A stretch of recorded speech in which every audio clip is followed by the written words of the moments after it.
Avant de faire la construction de l'image d'un objet par une lentille convergente, il faut tout d'abord faire la construction de l'image d'un point. Car on va considérer que l'objet, c'est un ensemble de points alignés.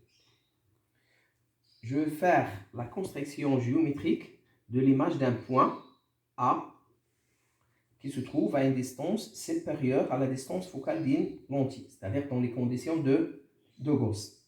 Et on va utiliser les rayons particuliers qu'on a étudiés tout à l'heure.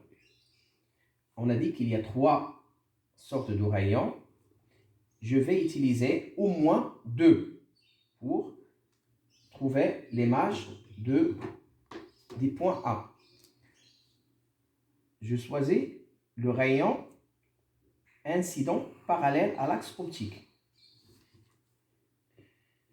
On a dit que ce rayon, lorsqu'il traverse la lentille, il passe par son foyer image, F'.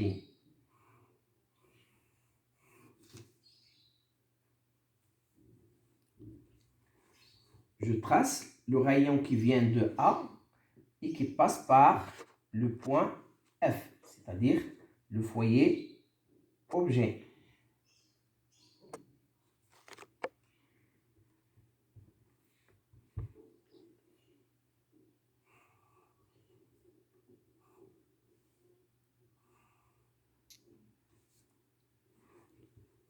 Ce rayon, il émerge parallèlement à l'axe optique.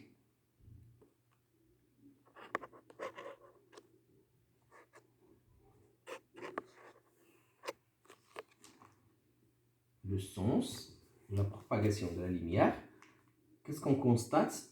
Que les 2 rayons émergents se rencontrent en un point. Ça, c'est le point A', image de A. A', c'est le point image de A. On l'appelle A', le point conjugué des points A. C'est le point conjugué. Donc A', c'est le point conjugué de A. Et aussi, on appelle A', c'est l'image de A. Qu'est-ce qu'on peut dire des points A, son image et l'axe optique?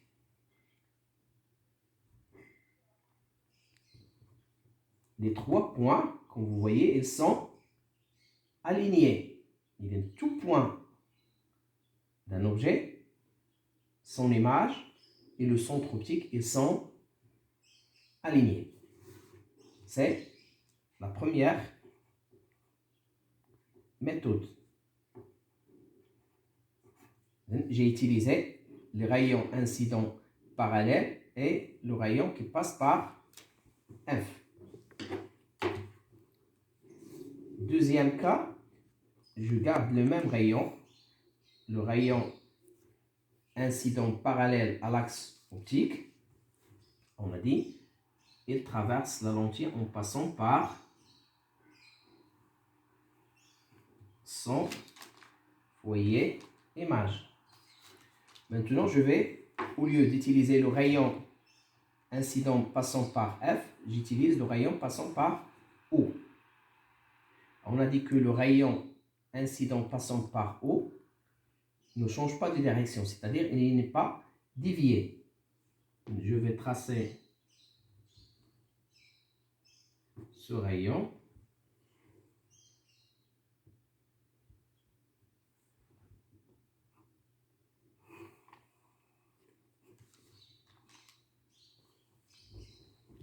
L'intersection des 2 rayons, c'est le point A' des points A.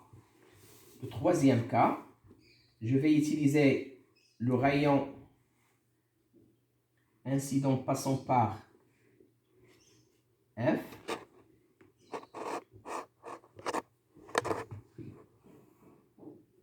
Ce rayon, il émerge parallèlement à l'axe optique.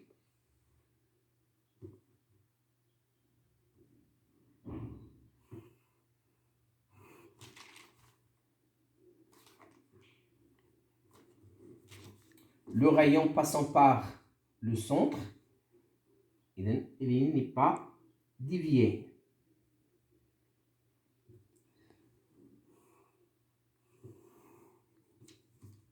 C'est le point A', image de A.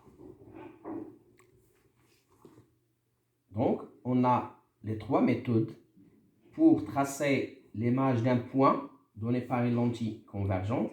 Il suffit d'utiliser deux rayons incidents ou bien deux rayons particuliers.